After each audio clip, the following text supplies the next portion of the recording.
Freedom of selecting a character like Omkar Naidu.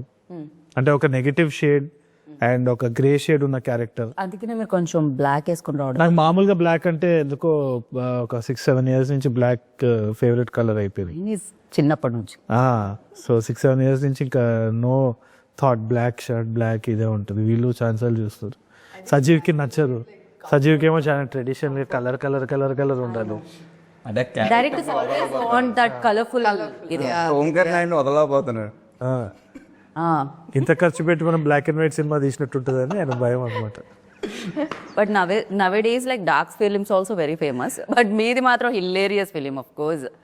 And you tell me like ఒక director direct చేస్తూ ఉంటే లోపల ఉన్న డైరెక్టర్ బయటకు వస్తూ ఉంటాడా, లేకపోతే యాక్టర్ సాటిస్ఫై అవుతూ ఉంటారా? వాట్ ఎగ్జాక్ట్లీ అసలు ఏం జరుగుతూ ఉంటుంది సెట్ లో? లేదంటే నేను చాలా ప్యాసివ్ ఉంటానండి సెట్ మీద. ఎందుకంటే నాకు నేను చేసిందే 3 సినిమాలు. ఆ 3 సినిమాల్లో కూడా నా టెక్నిక్ వేరేలాగా ఉంటుంది. కానీ it will be foolish if I underestimate the other person's technique. ఎందుకంటే ఇప్పుడు అనిల్ రావుపూడి అన్న he's basically hit a 6 again. And it's not an easy feat at all. But 2 styles are very different. అంటే ఆయన humour వేరు, నేను చేసే humour వేరు. ఇప్పుడు నందు చేసే direction capability is completely different. So you can't say that one thing is right and one thing is wrong. ఇది ఆర్ట్ కదా, సో దాని కంపారిజన్స్ చేయలేము. ఇప్పుడు బిల్డింగ్ కట్టినామంటే స్ట్రక్చరల్గా ఏం ఫాల్ట్ ఉందో చెప్పొచ్చు, వీడు సరిగ్గా కట్టినాడు వీడు సరిగ్గా కట్టలేదని.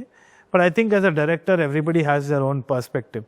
సో ఇనిషియలీ నేను సజీవ్ డెబ్యూటాంట్ అన్నప్పుడు కూడా మాట్లాడినప్పుడు కూడా I didn't understand the vision, ఎంత క్లియర్గా ఉంటుంది ఏంది అని చెప్పి. ఆ తర్వాత షెడ్యూల్స్ అంతా అయిపోయిన తర్వాత ఎండ్లో మీరు మాత్రం సినిమాలో ఫస్ట్ ట్విస్ట్లు, యూటర్న్లు, కాన్ఫ్లిక్ట్స్ వచ్చాక హ్యాపీ ఎండింగ్ ఉంటుంది కదా, అలానే ఆన్సర్లో కూడా.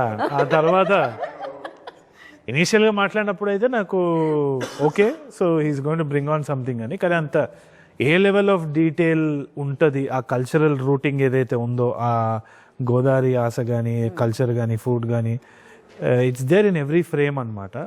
అది నా వల్ల అయితే అవ్వకపోయేది. So I just remain silent majorly and I was just observing the process. So it was pretty simple. నాకైతే లెర్నింగ్ ఇంకా ఇన్ఫాక్ట్. So nice. ఇది ఒక compliment Sajeev for you like. And